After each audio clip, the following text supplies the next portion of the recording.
ഇന്ന് പുറത്തു വന്ന 3 IPL ന്യൂസാണ് നമ്മൾ ഇന്നത്തെ വീഡിയോയിൽ നോക്കുന്നത്. ആദ്യത്തെ ഒരു അപ്ഡേറ്റ് സൂര്യയും ശ്രേയസൈരുമായി ബന്ധപ്പെട്ടതാണ്. സൂര്യ കൊൽക്കത്തയിലേക്ക് തിരിച്ചു പോവാൻ ഒരുങ്ങുകയാണ്. അതുപോലെ ശ്രേയസിനെ മുംബൈ തിരിച്ചു വാങ്ങുകയാണ്. മുംബൈയും കൊൽക്കത്തയും ഒരു ധാരണയിൽ എത്തിയെന്ന റിപ്പോർട്ടാണ് വന്നിരിക്കുന്നത്. പണ്ട് സൂര്യ കൊൽക്കത്തയിലായിരുന്നു. ഇപ്പോൾ ഗംഭീർ കോച്ചായപ്പോൾ സൂര്യയെ തിരിച്ച് വേണമെന്ന് ആവശ്യപ്പെട്ടിരിക്കുകയാണ്. ഒരു മാറ്റക്കരാറിനാണ് രണ്ട് ടീമും ഒരുങ്ങുന്നത്. ശ്രേയസിനെ വിട്ടുകൊടുത്ത് സൂര്യയെ സ്വന്തമാക്കാനാണ് കൊൽക്കത്തയുടെ പദ്ധതി. സൂര്യ കൊൽക്കത്തയിലെത്തിയാൽ അത് കൊൽക്കത്തയ്ക്ക് ലോട്ടറി തന്നെയാണ്. അടുത്തൊരു അപ്ഡേറ്റ് CSK ടീമുമായി ബന്ധപ്പെട്ടതാണ്. CSK ടീം ഇപ്പോൾ വലിയൊരു ട്രേഡിനാണ് ഒരുങ്ങുന്നത്. പാണ്ഡ്യയെ സ്വന്തമാക്കാനാണ് ചെന്നൈയുടെ പദ്ധതി. മുംബൈ ടീമിൽ പാണ്ഡ്യയ്ക്ക് ഒരുപാട് കൂവലുകൾ ഏറ്റുവാങ്ങേണ്ടി വന്നു. പാണ്ഡ്യ മുംബൈ ടീം വിട്ട് പോവാനൊരുങ്ങുകയാണ്. പാണ്ഡ്യയ്ക്ക് പേരുകെട്ടൊരു ടീമിനെ ആവശ്യമാണ്.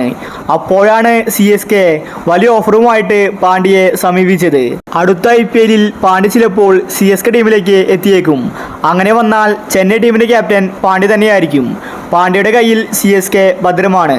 CSK ടീമിൽ പാണ്ഡ്യയ്ക്ക് യാതൊരു മോശം അനുഭവം ഉണ്ടായിരിക്കില്ല.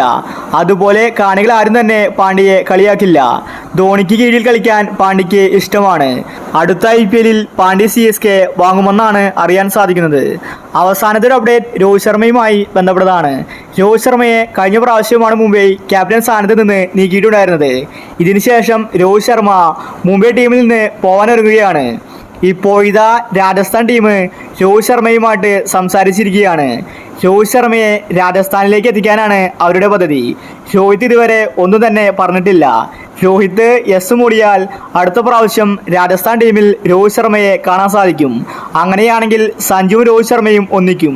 ഒരുപക്ഷെ സഞ്ജുവിനെ മാറ്റി രോഹിത് ശർമ്മയെ രാജസ്ഥാൻ ക്യാപ്റ്റനാക്കാനും സാധ്യതയുണ്ട്. മുംബൈ പ്രാവശ്യം രോഹിത് ശർമ്മയെ റിലീസ് ചെയ്യുമെന്ന റിപ്പോർട്ടാണ് വന്നിരിക്കുന്നത്. രാജസ്ഥാൻ 2 കൽപ്പിച്ചാണ് വരുന്നത്. ഉറപ്പായിട്ട് രാജസ്ഥാൻ രോഹിത് ശർമ്മയെ വാങ്ങിയേക്കും. അപ്പോൾ അടുത്ത IPL നിങ്ങൾ സപ്പോർട്ട് ചെയ്യുന്ന ടീം ഏതാണെങ്കിൽ താഴെ ഒന്ന് കമൻറ്റ് ചെയ്യുക. ഇത്തരം IPL ന്യൂസിന് വേണ്ടി ഈ ചാനൽ മറക്കാതെ സബ്സ്ക്രൈബ് ചെയ്യൂ.